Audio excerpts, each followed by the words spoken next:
guys, welcome to yet another Lead Coding vlog. Without wasting much time, let's jump into today's coding session and see what's the challenge for us today. Yeah.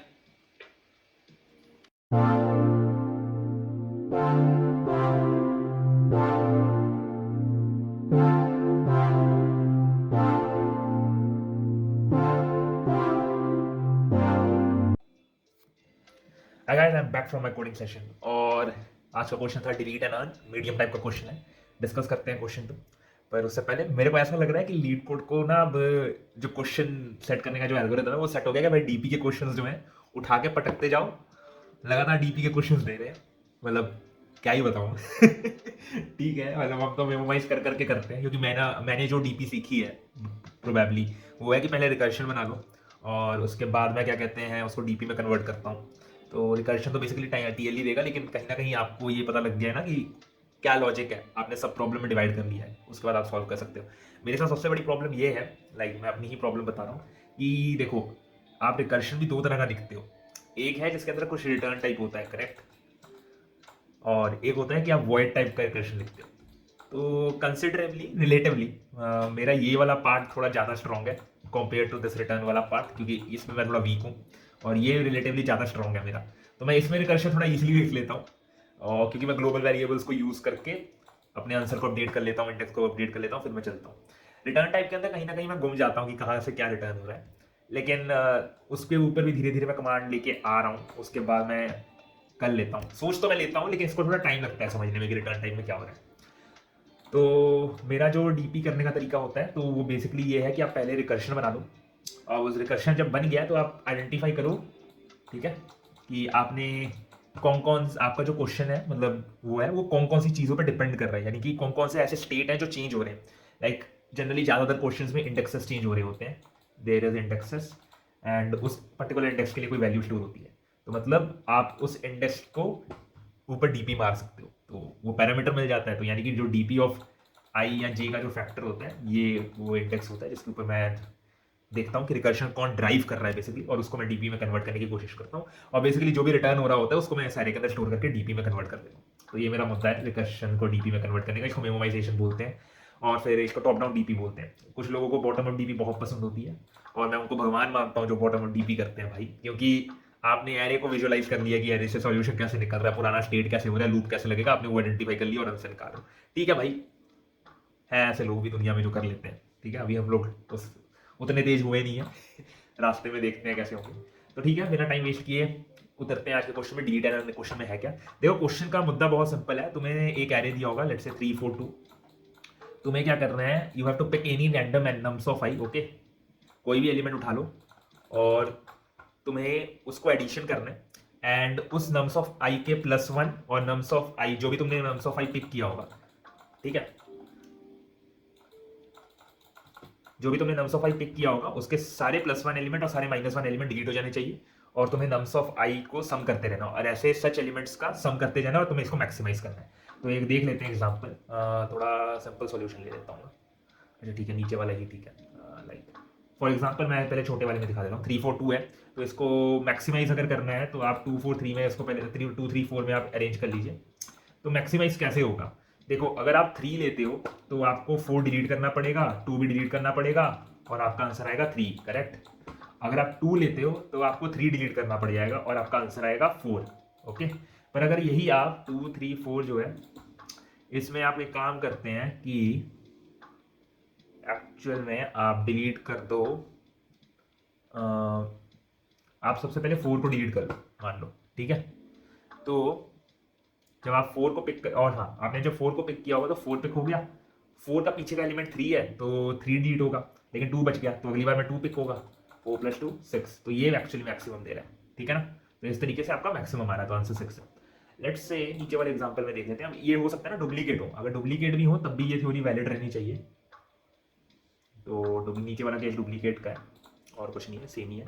जैसे 2 2 3 3 3 4. तो इस case में क्या है, अगर आप 4 select करते हो तो आपको 3 की एंट्रीज डिलीट करनी पड़ेगी, तो 3 डिलीट हो जाएंगे, ठीक है. तो आंसर आएगा 4 + 2 + 2 दैट इज 8. पर ये बेस्ट सोल्यूशन नहीं है. बेस्ट सोल्यूशन ये है कि आप 3 को पिक करो. जब आप 3 को पिक करोगे तो सारे 3 कंसिडर होंगे, यानी कि 3 + 3 + 3 विच गिव्स यू 9. पर क्योंकि आपने 3 डिलीट पिक किया था तो आपको 4 डिलीट करना पड़ेगा और 2 की सारी ऑकरेंसेस डिलीट करनी पड़ेगी, क्योंकि नम्स ऑफ i+1 और नम्स ऑफ i-1 की सारी एंट्रीज डिलीट होगी। तो 9 और 8 का मैक्सिमम 9 होता है, तो आपका 9 आंसर है। तो ये करना है, काफी सिंपल है। आप इसको एरे से करने की कोशिश कर सकते हैं सॉर्ट करके भी, लेकिन उससे सॉल्यूशन बेटर कुछ आएगा नहीं खास, क्योंकि कहीं वो ग्रीडी अप्रोच है, कहीं ना कहीं वो फेल हो रहा होगा, है ना। और जब भी ऐसे क्वेश्चन मिलते हैं तो गारंटीड अगर आंसर चाहिए चुपचाप डीपी मार दो।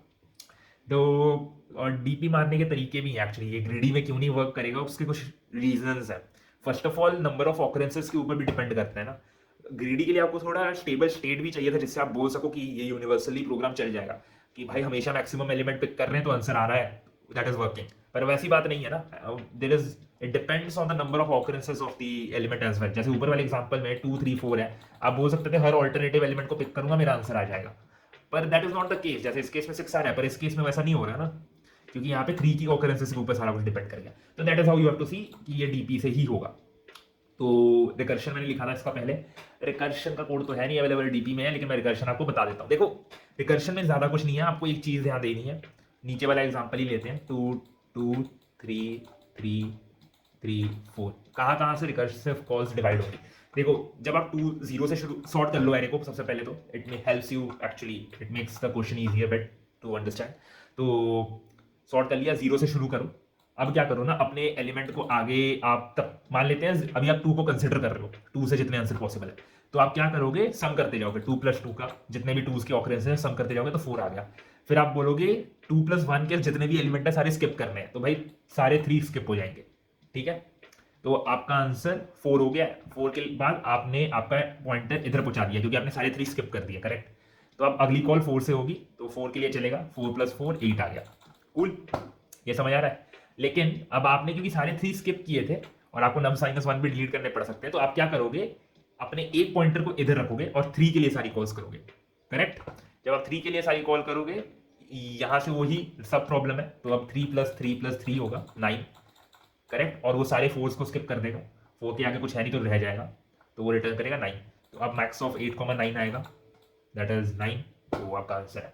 एक बार मैं रीइटरेट कर देता हूँ कि हुआ क्या, मैं क्या बोल रहा हूँ। बेसिकली आपको ये पता करना है ना कि आपका आंसर, आपकी रिकर्सिव कॉल्स डिवाइड कैसे हो रही है। तो यहाँ पे 2 रिकर्सिव कॉल है, बेसिकली आपको उस पर ध्यान देना है। तो काफी सिंपल एक्चुअल में समझना है इसको। जब एक बार आपने सॉर्ट कर लिया, आपको कुछ करना नहीं है, आपको नम्स ऑफ -1 वाले नम्स ऑफ मतलब -1 वाले एलिमेंट्स को तो देखना ही नहीं है, खाली +1 वाले एलिमेंट्स को जितने भी हैं स्किप कर देना है। जैसे क्या होगा, आपने सारे 2s का सम किया, करेक्ट। अब आप क्या करोगे, सारे 3s को स्किप करोगे और वहां पे जो कॉल करोगे वो 4 के लिए करोगे। यानी कि अगर आपने इसको कंसिडर किया, ठीक है, i, तो i0, ये i0 है, i+1 है, i+2 है, i+3 है, i+4 है। जो अगली डीएफएस कॉल होगी जिसमें आपका एडिशन करना है, वहां पे आप सम, जो अभी करंट सम आया वो प्लस आप करोगे डीएफएस ऑफ i+4 हो, i+5 होगा, बेसिकली कहने का मतलब ये है। और अदरवाइज आप ये बोल सकते हो कि भाई ये 2 जितने हैं सारे स्किप कर दो, रादर देन मेरी जो कॉल है मैं सीधा इधर से शुरू करूंगा। तो वहां पे आप कर सकते हो, यहाँ पे मैक्स ऑफ, मतलब कुछ भी नहीं, क्योंकि रिटर्न तो कुछ कर नहीं रहे आप, पूरी इसको एक स्टार्ट मान के कॉल करोगे, तो that is DFS of i+2 करना चाहते हो। इनमें से जो मैक्स होगा वो आपका आंसर है। उम्मीद करता हूँ ये आपको समझ आया होगा। तो एक बार कोड वॉक थ्रू देख लेते हैं डीपी के साथ कैसा है।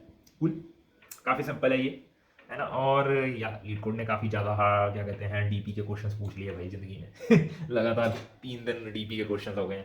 देखो अगर आपका index greater than equal to n हो जाता है तो रिटर्न 0, कोई लफड़ा नहीं है, ये तो सिंपल सी बात है। अगर आपकी डीपी की जो करंट इंडेक्स का स्टेट है वो अभी तक कैलकुलेट नहीं, मतलब कैलकुलेट हो चुका है, -1 है, मतलब इज नॉट इक्वल टू -1, मतलब वहाँ पे कोई वैल्यू है, इसका मतलब वो स्टेट कैलकुलेट हो चुकी है, तो आप वो वैल्यू का फायदा उठा के उसको रिटर्न करोगे, यानी कि कैश स्टेट को रिटर्न कर रहे हो। तो टी सम मेरा करंट ट्रेवर्सल सम है, यानी कि जो एलिमेंट मैं करंट कंसिडर कर रहा हूँ, जैसे 2, 2, 3, 3, 3 था, और अगर मैं 2 को कंसिडर कर रहा था तो 2 + 2 4 होना चाहिए, तो ये वहां पे वो करेगा। करंट ट्रेवल्सल सम क्या कर रहा है, जब तक आपके एलिमेंट जो आपने पिक किया है उसके साथ सेम है, तब तक आप ट्रेवल्स को इंक्रीज करते जा रहे हो अपने पॉइंटर को, यानी कि ये पॉइंटर जंप होकर इधर हो जाएगा और ट्रेवल्स प्लस प्लस और आपका टी सम अपडेट हो जाएगा। अच्छा, फिर मैं क्या कर रहा हूँ, फिर मैं स्किप कर रहा हूँ, यानी कि मैं अभी मेरा एलिमेंट 2 था, करेक्ट। अब मेरे को 3 को सारे स्किप करना है, तो क्या l+1 जब तक नम्स ऑफ ट्रेवल्सल चल रहा है, मैं अपने पॉइंटर को आगे बढ़ा रहा हूँ, क्योंकि मेरे को यहाँ से कॉल थोड़ी करनी है अगली डीएफएस कॉल। मेरे को जो मैंने आंसर कैलकुलेट किया है उसके हिसाब से मेरी अगली कॉल तो इस 4 पे होनी चाहिए, तो ये सारे 3 के एलिमेंट्स स्किप करके मैं ट्रेवल्सल को इधर पहुंचा दिया मैंने, ट्रेवल्सल को, ये ध्यान रखिएगा, ठीक है।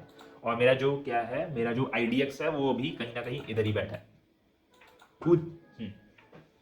फिर आप क्या करोगे कि क्या कहते हैं, नीचे आओगे, नीचे जब आओगे आप डी एफ एस ऑफ देखोगे, क्या कहते हैं क्या है D F S of D, आप क्या कर रहे हो, D P of I D X equal to max of T sum, यानी कि वही ये जो अभी मैंने किया था 4 plus D F S of क्या ट्रेवल्सल, ट्रेवल्सल अभी काइंड ऑफ आई प्लस 5 पे, करेक्ट। और ये मैक्स करेगा किसका, D F S of I plus 1। तो अभी आई मेरा 0 पी है, तो आई बेसिकली एक एक करके बढ़ेगा, तो आप हर इंडेक्स के लिए कॉल कर रहे हो, तो आप कोई स्टेट मिस नहीं करोगे, करने का मतलब वो है, ठीक है। तो दैट इज आई प्लस 1, तो ये करेगा, ये हमेशा रिटर्न होगा और डीपी ऑफ आई के अंदर स्टोर होता जाएगा, और ऐसे ही आपका क्वेश्चन लास्ट में एक्सेप्ट हो जाएगा, क्योंकि आप मैक्सिमाइज कर रहे हो DP of I D x को। तो ये फंडा इस क्वेश्चन का काफ़ी सिंपल है, थोड़ा सा ट्रिकी हो सकता है, लेकिन उम्मीद करता हूँ कि आपको ये समझ आया हो। तो सिंपल है, क्या कहते हैं, आपको कुछ करना नहीं है, पहले हर एलिमेंट का सम करते जाओ जब तक एलिमेंट सेम मिल रहा है, उसके बाद उसके जस्ट नेक्स्ट एलिमेंट जो भी +1 करके एलिमेंट है उनको स्किप कर दो, उसके बाद वो उसी इंडेक्स से वहाँ पे कॉल कर दो जितने आपने स्किप किए, अदरवाइज आप +1 करके नॉर्मल कॉल कर लो। आप इसको बेटर कर सकते हो खाली स्किप करके, लेकिन आपको उसके अंदर थोड़े से एक्स्ट्रा टेस्ट केसेस हैंडल करने पड़ सकते हैं। तो या that's pretty much, fast coding attach है, उम्मीद करता हूँ आपको ये अच्छा लगा होगा, और डू लाइक एंड सब्सक्राइब। और by the way from other vlogging point, जो मैंने गौतम कंप्लीट कर दिया था, अब हो गए हैं, अब तो मतलब 1 महीना हो गया आई गेस गौतम कंप्लीट किए, 1 महीना या 2-3 हफ्ते जो भी हैं। अभी मैं फ्लैश देख रहा हूँ and I am really liking flash. Gautam ने तो अलग ही प्रिंट छोड़ा है, मतलब सीजन 5 क्या खतरनाक खत्म किया था उन्होंने, अलग लेवल पे उन्होंने गौतम खत्म किया है, आई लाइक इट, क्योंकि बहुत कम रियलिटी शोज हैं जो इतने हाई नोट पे खत्म होते हैं, and they ended it quite well. Batman भी देख लिया जो नई वाली आई है, सिर मत्था बना नहीं वैसे उस मूवी का कुछ ढंग का, लेकिन ठीक है। अब एक्चुअली प्रॉब्लम ये है, जिन्होंने बेन एफ्लेक को देख लिया as a Batman, I feel personally it's bit difficult to accept Robert Pattinson as a Batman. Robert Pattinson was good as a Batman, but the thing is, the technology which is being used in the current Batman version is bit cliche and bit old compared to the Batman versus Superman's Batman. वहाँ पे supremacy थी थोड़ी Batman की, भले ही वहाँ पे थोड़ा मजाक उड़ा उसका कि भाई भाग रहा है जब डूंडले से झगड़ा हो रहा है, एंड जेएल में भी कुछ खास कर नहीं पाया था हमारा जो बैटमैन है उधर, लेकिन at least he has better tools to deal with, correct. और एनिमेटेड बैटमैन तो ऑलवेज सुपरमेसी रहेगी उसकी, that is something which is not yet copied in the cinematic verse. Marvel वाले चला सकते हैं कि भाई देखो क्या कर रहा है तुम्हारा बैटमैन, आयरन मैन ने ये कर दिया वो कर दिया, बट जिन्होंने कॉमिक्स पढ़ी है, जो लोग क्या कहते हैं एनिमेटेड यूनिवर्स को देख चुके हैं, दे नो कि what actually Batman is and what Batman can do, and more over I am Batman करके सब कुछ खत्म हो जाता है बैटमैन का, तो है ना। तो ठीक है, बस ये डीपी का क्वेश्चन बैटमैन के नाम, आपको मैं कल मिलता हूँ, डू लाइक एंड सब्सक्राइब, या